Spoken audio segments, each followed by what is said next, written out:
Hi all friends, video full കാണാൻ ശ്രമിക്കണം. അപ്പം ഇന്ന് നമ്മളൊരു കേക്കാണ് ഉണ്ടാക്കാൻ പോകുന്നത്.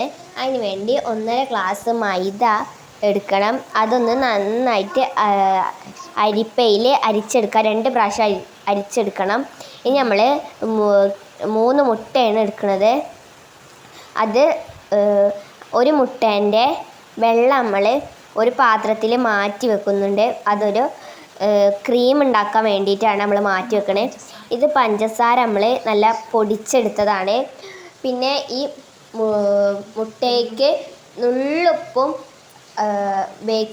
ബേക്കിംഗ് സോഡയാണ് നമ്മൾ ആഡ് ചെയ്തിരിക്കണേ. എന്നിട്ട് അത് നല്ലോണം പതഞ്ഞ് വരുവോളം നല്ല ബീറ്റ് ചെയ്തെടുക്കണം. പൊന്തി വരും. അപ്പോൾ ബീറ്റ് ചെയ്തെടുക്കുമ്പോൾ ഇനി അതിലേക്ക് പഞ്ചസാര കുറേശ്ശെ ഒന്ന് ആഡ് ചെയ്തിട്ട് ഇങ്ങനെ ബീറ്റ് ചെയ്തുകൊണ്ട് തന്നെ ഇരിക്കണം. അങ്ങനെ പിന്നെ നമ്മൾ വാനില എസൻസ് ഒഴിക്കണം.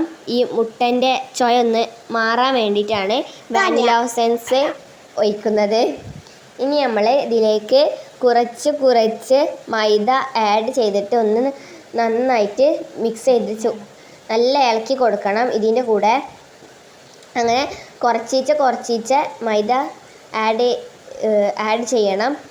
ഈ മുട്ടയിലുള്ള ബബിൾസുകളൊന്നും പോവരുത്. ഇത് വെള്ളയാണ് ഇളക്കി കൊടുക്കേണ്ടത്. 2-3 സ്പൂണ് മൈദ ഇട്ട് നന്നായിട്ട് ഇളക്കി കൊടുക്കണം. കൊക്കോ പൗഡർ ഉള്ളവർ അത് ആഡ് ചെയ്യണം. ഞങ്ങളടുത്ത് കൊക്കോ പൗഡർ ഇല്ല, അതുകൊണ്ട് ഞങ്ങൾ ആഡ് ചെയ്യുന്നില്ല. പിന്നെ ഈ ഒരു കുക്കറിലാണ് നമ്മൾ കേക്ക് ഉണ്ടാക്കാൻ പോണേ. അപ്പോൾ ഒരു ബട്ടർ പേപ്പർ അടിയിൽ വെച്ചിട്ട് ആ ബട്ടർ പേപ്പറിലാണ് നമ്മൾ ഈ മാവ് ഒഴിക്കേണ്ടത്. പേപ്പറിൽ ഓയിൽ തേച്ചതാണ് ഈ ബട്ടർ പേപ്പർ. നമ്മൾ ഡയറക്റ്റായിട്ട് കുക്കർ അടുപ്പത്ത് വെക്കില്ല. ഫ്രൈ പാൻ്റെ മുകളിലാണ് നമ്മൾ കുക്കർ വെക്കുന്നത്. അപ്പോൾ നമ്മളെ കേക്ക് ഇതാ ഇവിടെ റെഡിയായി വന്നിക്കണേ. അപ്പോൾ നല്ല പൊന്തി വന്നിട്ടുണ്ട് നമ്മളെ കേക്ക്. ഇപ്പോൾ നമ്മൾ ക്രീം ഉണ്ടാക്കാൻ വെച്ച എഗ്ഗിൻ്റെ വൈറ്റിലേക്ക് കുറച്ച് ചെറുനാരങ്ങ ആഡ് ചെയ്തിട്ട് നന്നായിട്ട് ബീറ്റ് കുറച്ച് പഞ്ചസാര ഇട്ടിട്ട് ചൂടുവെള്ളത്തിൽ വെച്ചിട്ട് ഡബിൾ ബോയിൽ ചെയ്യണം. കുറച്ച് നേരം വെച്ചാൽ മതി. 1/2 മിനിറ്റേ വെക്കാൻ പാടുള്ളൂ. ചെറുതായിട്ട് ചൂടായാൽ മതി. ഒന്ന് നല്ലോണം അടിച്ചെടുത്താൽ മതി. അപ്പോൾ ക്രീം രൂപത്തിൽ കിട്ടും. ബാക്കി വന്ന പഞ്ചസാരയിൽ നമ്മൾ വെള്ളം ഒഴിച്ചിട്ട് പഞ്ചസാര ലൈൻ ഉണ്ടാക്കിയെടുത്തിക്കണേ. അപ്പോൾ ആദ്യം ഒരു പാത്രത്തിൽ ബേസിക്കായിട്ട് ക്രീം തേച്ചിട്ട് അതിൻ്റെ മുകളിലാണ് കേക്ക് വെക്കേണ്ടത്. കേക്ക് നമ്മൾ മുറിച്ചിക്കണേ. അപ്പോൾ നമ്മൾ കേക്ക് ഇതവിടെ റെഡിയായി. നമ്മൾ ഇനി മുറിക്കുകയാണ്.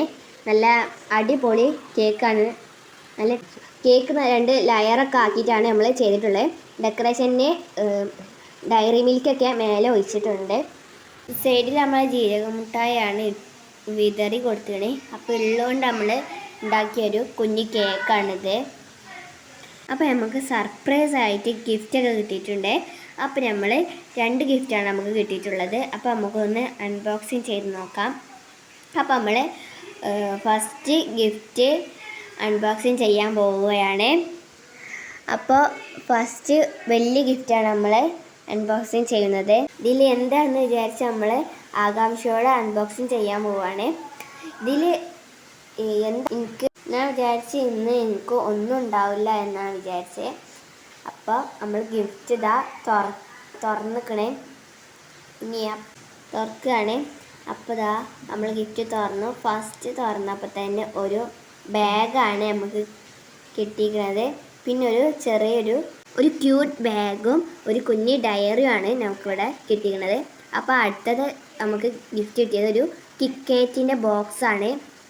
പിന്നെ നമ്മളിവിടെ വേറെ ഗിഫ്റ്റ് ഇതാണ്. ഈ ഒരു ക്രോഷി സെറ്റും. ഇതാണ് കേക്കിൻ്റെ ഫൈനൽ ലുക്ക്.